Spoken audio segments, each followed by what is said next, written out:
দারুণ লাগছে। 50 দিন আজকাল পূর্ণ হলে তো আমরা ভীষণ খুশি হই।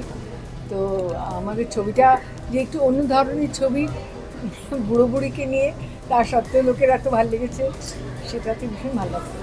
হ্যাঁ, একই কথা, যে আমরা সত্যি সত্যি ভাবিনি যে মানুষ হলে সিনেমাটা এতটা দেখবে, যে 50 দিন অবধি আমরা টানতে পারবো গোটা জিনিসটাকে। ইনফ্যাক্ট মানে প্রথম 3 সপ্তাহ মানে এতটাই সব জায়গায় এতটাই হাউসফুল ছিল যে সেটা আমাদের সকলকে একদিকে প্রচণ্ড আনন্দ দিয়েছে, কিন্তু তার সঙ্গে একটুখানি আমাদের মানে চমৎকৃতও করেছে, সারপ্রাইজও করেছে। হ্যাঁ। এবং সেইটারই ওপর বেস করে আমার মনে হয় এতগুলো দিনের পথ চলাটা সুবিধে হয়েছে। আর সাউথ সিটিতে বিশেষ করে টানা 50টা দিন, একদম প্রথম দিন থেকে আজকের দিন অবধি কমপ্লিট 50 ডেজ, এবং এরকম আরও বেশ কটা থিয়েটার আছে যেখানে ব্রেক পড়েনি কোনো আর কি।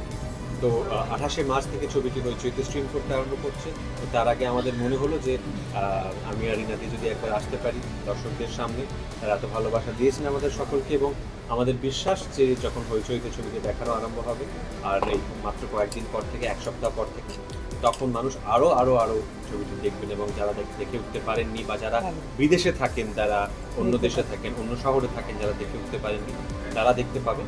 সেই কারণেই একবার এই 50তম দিন এবং হইচইতে যে আসছে এটি একসঙ্গে সেলিব্রেট করার জন্য, উদযাপন করার জন্য একবার আসছে। যে এই ছবিটি এই রাত তোমার আমারের স্ক্রিপ্টটা শেষ ফাইনাল যে চেহারাটা আমরা শ্যুট করেছি, সেটার ক্ষেত্রে রিনাদির একটা অসামান্য এবং অনেকটা অবদান আছে।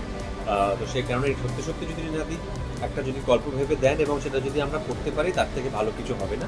এখানে অঞ্জনদাকে আমি সত্যি সত্যি মিস করছি। অঞ্জনদার এটার ব্যাপারে একটা এক্সপার্ট কমেন্ট থাকতো নিশ্চয়ই, কিন্তু অঞ্জনদা বিং অঞ্জনদা, অঞ্জনদা একটা মানে অনেক সময় অনেক জায়গায় পাওয়া যায় না অঞ্জনদাকে, কিন্তু হ্যাঁ এলিউসিভ স্লিপ করে করে বেরিয়ে যায় আর কি। বাট অঞ্জনদা সত্যি শুটিং করছে, সত্যি কিন্তু এসছে অনেকবার, অনেকবার করেছে, অনেকবার করেছে। ইনফ্যাক্ট আমার থেকেও বেশি করেছে অঞ্জনদা হল ভিজিট, এবং অত্যন্ত খুশি আমাদের মধ্যেই অঞ্জনদা।